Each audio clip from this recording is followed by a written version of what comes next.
Good morning, fellow philosophers. Another marble meeting to encourage you all to stay sober. I hope you all had a good sleep last night, because sleep is very important for functioning in this world that we live in. I myself like to go to sleep early. And if you have trouble sleeping, ask yourself, do I have a TV in my bedroom? Because if you do and you watch it a lot in bed, you're never going to sleep well. That's the worst thing that you could have for your long-term sleep health. And yeah, it sucks to move the thing somewhere else, but what do you value more? Your TV or having good sleep? For addiction, you really want to have good sleep, or else you're going to feel like you used drugs the last day all the time. Because that's kind of what it feels like when you're groggy all the time. It's like you're hungover or something.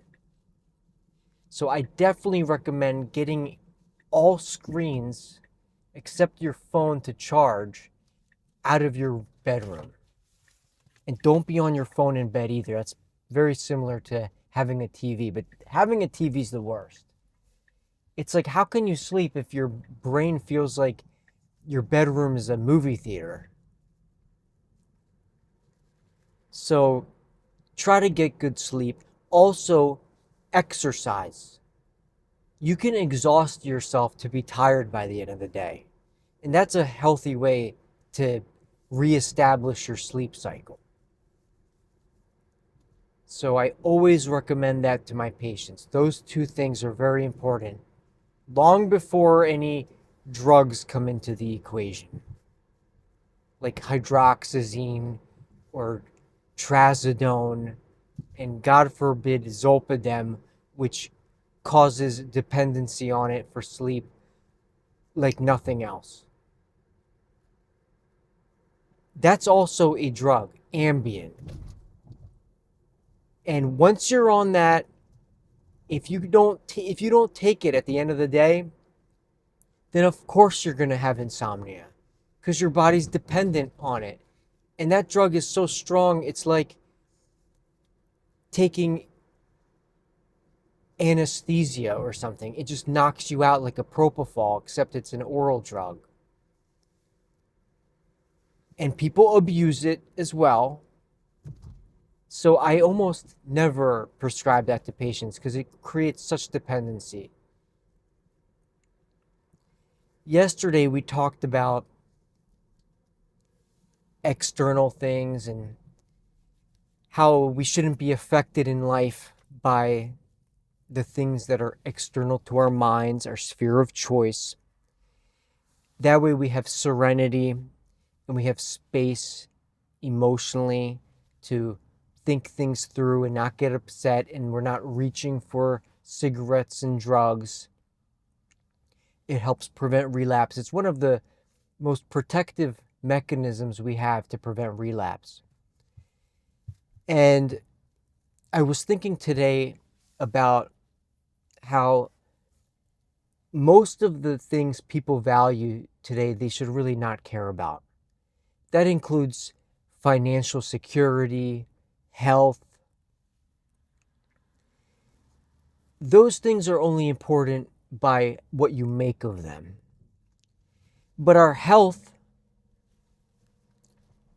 you feel like it's the most important thing in the world, but it's not going to be there forever. We're all going to get older at some point. We're all going to have health problems. So it's not that you shouldn't try to be healthy, because that is important. You need to take care of yourself. But you just should have this healthy detachment from things like that, because in the end, it's out of your control. And anything that's not completely in your power is not truly yours. So fretting about these things, it's not helpful. And if you attach yourself to things that are not truly yours, that are external to you, It's almost like if you were playing soccer or football, whatever you want to call it, wherever you live. I'm going to call it soccer because I'm in America. So, not that I agree with that term, but let's just talk about soccer. When you attach yourself to things external in life, it's as if you were playing soccer and you were like attached to the ball and you got upset every time the ball was taken from you and stolen from you. The ball is not what you should be focused on like that. It's playing the game skillfully that you should be focused on. Crying about the ball is losing the big picture. And that's how it is generally in life with externalities. If you're crying about not having financial security, you're focused on the wrong thing. You can be happy whether you're poor or whether you're rich. These externalities, they can serve a purpose to shape us over time in positive ways. You can learn something from being financially insecure. Maybe you can learn that you can eat cheap food and you can eat the same thing every day and survive off very little. And in the long run, that might help you a lot. When I used to be a medical marijuana specialist and I was forming a brand, I went all in on the expensive clothing and the jewelry because I wanted to really just get myself out there. And I knew that by wearing flashy things, it would draw more attention to me. And I spent thousands on YSL clothes and Gucci clothes and on jewelry and gold and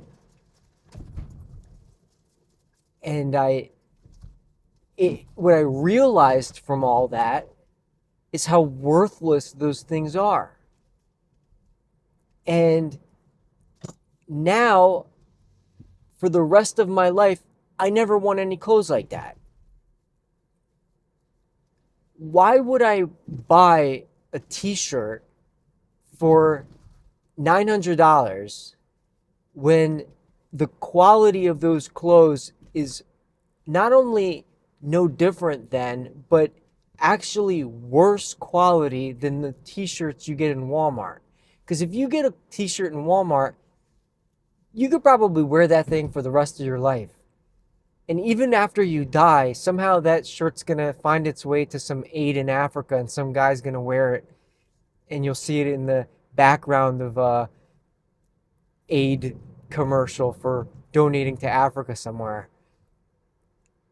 That thing will just last for generations. But if you buy a $900 Gucci t-shirt, that thing's going to rip and there's going to be threads hanging off of it in 2 wears. And I know this from experience. I bought these clothes and I couldn't believe it. I had to take them to tailors to get them fixed all the time. And there's really nothing different about them except they just have the stupid logo on them. And then you got to get them dry cleaned all the time, which costs money because they're not supposed to go in the regular wash. Now, the leftover clothes I have from that era, I just stick them in my regular wash. I don't even care anymore. They pretty much look like Walmart clothes, except they look like fake Gucci, except they're real. And I don't even wear them out because it's embarrassing to me to wear those clothes out. Who do I think I am wearing clothes like that? I know who I am when I wear clothes like that. Somebody who has lost his mind and has no ability to save money or to spend frugally. And I'm blasting that to the world by wearing clothes like that. So now I just wear them to go to sleep. They're my night clothes for bed. So anyway, the point is you can learn a lot just from the bad experiences you had. And trust me, those were bad experiences in my life. When I was doing that, I was in a very low place in my life. In fact, I went through some videos and I was showing my fiance those videos that I was making back then, and I was high in those videos. I had addiction problems. I was a totally different person. It's embarrassing to look at myself from back then. But I've learned a lot from those experiences. So don't get attached to whatever is around you in life at any given moment. Things are going to change. Where you will be 5 years from now is going to be very different from where you are today. There's no point of being attached. Detach yourself in a healthy way and learn things as you go through life, even if they seem to be the hardest things. Even things like chronic pain, it doesn't have to make your life bad. It can give you endurance to suffer through things. It can teach you how to tolerate pain. And who knows, maybe that pain will go away later, and the next time something painful comes around, it's not even going to bother you because you're going to be experienced from having those kinds of discomforts in life. And in general, discomfort is a great thing. You can't polish a stone without some friction. And the more discomfort you have, the more beautiful of a person you're going to become over time, as long as you don't let it cripple you. So if you're stuck right now in a deep addiction, hitting rock bottom, as they call it, whatever that may be for you, you can use the experience to become a beautiful person. Someone that you never would have been unless you had hit that bottom. I know that's what I'm doing right now and what I did. The embarrassment and the damage I did for my days of addiction have caused me to compensate for that and to do my best to do a complete U-turn the other way. And I'm so grateful that I went through my addiction, because now who I've become is something that I never would have been otherwise. And I hope that it continues to improve. Isn't it fascinating how I came up with the idea of the marble program and using stoicism to fight not only my addiction but help other people with addiction in rehab, on my own, on a bench, thinking to myself, what am I doing? What have I become? Where am I right now? Stoicism can help save me. Maybe this could help others too if it ends up saving me. And that thought, 7 years later, has led to where I am today, talking to you, and hopefully the values that I've learned rub off on you and on many other people and turn into something wonderful.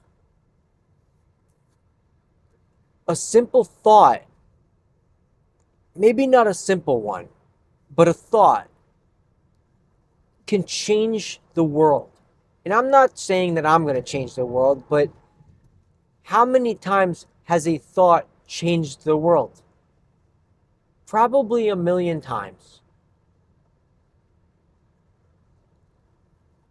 Because it's what's inside of us that makes all the difference. It's the thing that has all the value, not the things that are outside of us. Those things do not really matter almost at all. It's just what we can use them for and how we can take advantage of the value that these things can provide and how we protect ourselves from the damage they can cause on us, especially drugs and alcohol. Because external things, they don't actually touch us internally.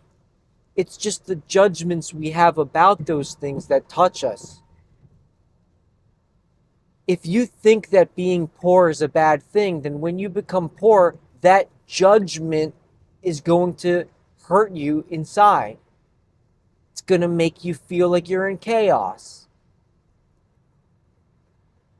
But if you think that being poor is a good opportunity to learn how to be frugal in life and see what you can do in a difficult situation and learn some new skills to get out of it, then suddenly being poor isn't going to look like such a bad thing when it happens. So it's not the actual money that harms or hurts you at all. It's your judgment about it. And that's true of everything. And judgments are inside of us. You have complete control over your judgments. No one can tell you what to think. No one can control you in what you're thinking. And so since you have full control over it, that is something that is truly yours. But things that are external to us, you may possess those things, you may legally own them according to the courts, but can the universe take them from you? Yes. So you don't have full power over those things, therefore you don't truly own those things. Speaking of soccer earlier, I have a World Cup game that I invested in, and I invested and spent a lot of money on it. It was a Christmas gift to my fiance and myself. So that was 6 months ago over 6 months ago, I purchased the tickets, and we've been excited all year long to go to the World Cup, and it looks like it might get rained out on Saturday. Am I going to cry about not going to the World Cup? Am I going to get upset about that? Because I have a conference afterwards. So I'm not going to be able to go if it gets postponed. No, I'm not going to cry about it or get upset about it. I can use that Saturday as an opportunity to perhaps make another video for the Marble program and better myself, or do something else. These things, they happen. If I were upset about the World Cup, it would be like me getting upset at the soccer ball if I kick it wrong. Or another thing that happened today for me is a bird built a nest in my next door neighbor's wreath on their door, which is next to my door. And I live in a condo, so we're right next to each other. So every day there's this wreath next to my door, and there's a little bird's nest in there, a little Carolina wren with some eggs in it. And we were looking forward to the babies coming and the tweeting coming from the beautiful wreath. And last night,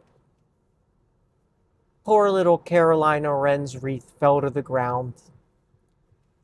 And my cat had a snack. And I'm not going to say what that snack was. But let's just say we're not going to be hearing any tweeting anytime soon. And it's very disappointing, and it's a sad situation. Am I going to get upset about it? It sucks. But no, I'm not going to get upset about it because these things happen. There's probably a quadrillion Carolina wrens out there. They're all over North America, and all these birds are everywhere out there. And they're always getting eaten by raccoons and other things or whatever eats these things. Or other things happen to them. The eggs don't work out. It's the circle of life. It's like the Lion King. It's just part of the universe. And that's just how you got to treat things. Because if you get hurt inside yourself, then the judgment of that thing is what hurt you.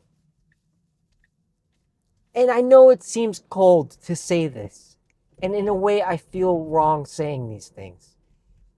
But I also am happy I believe these things and that Stoicism has taught me to live life this way, because it gives me this hardcore wall around my mind of a defense for when stuff happens, so that I'm not going to feel like I need to reach for weed anymore or for alcohol or anything. And my emotions stay stable. And no matter what happens, I'm ready to go. Whatever happens, I'm going to try to take advantage of the situation.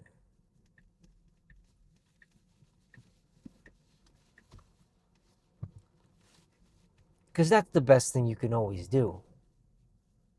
Turn a negative into a positive. So turn your addiction into a positive by getting sober and totally doing a U-turn, just like I did. And I'll show you guys pictures and videos of who I used to be, and it is gross. It is gross. That's a good word to describe it. But it'll give you a picture of how far I've come and how far you can come.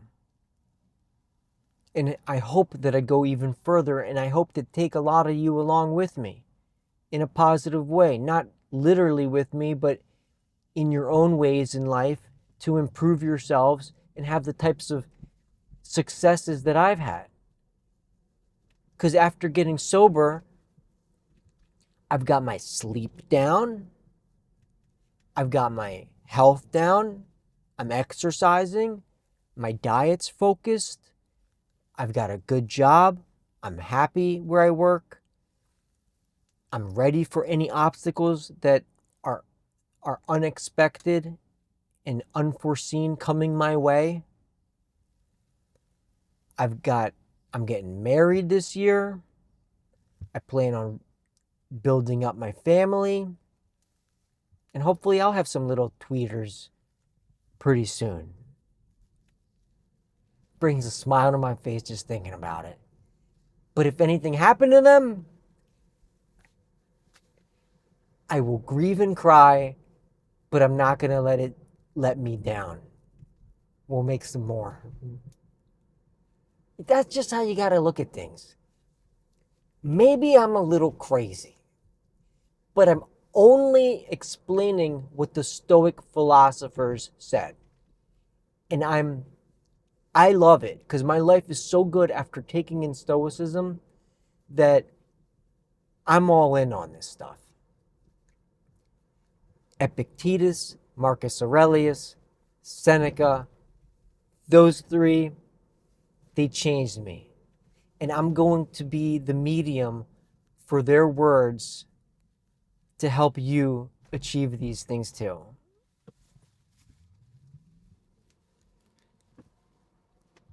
I gotta be careful. There's like people trying to walk in front of my car right now.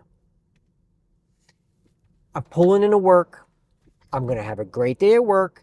You're gonna have a great day at work. If you're not working, you're gonna have a great day applying for jobs, no matter how many it takes, even if it's 100 applications, whatever you gotta do. And if you can't get a job, you're gonna have a great day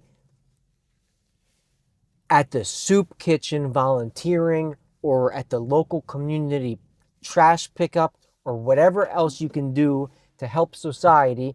That's what you're going to do for volunteering, because it's what's good for the hive is good for the bee. So it's good for you if you help society. And I love you all. Have a beautiful, beautiful day.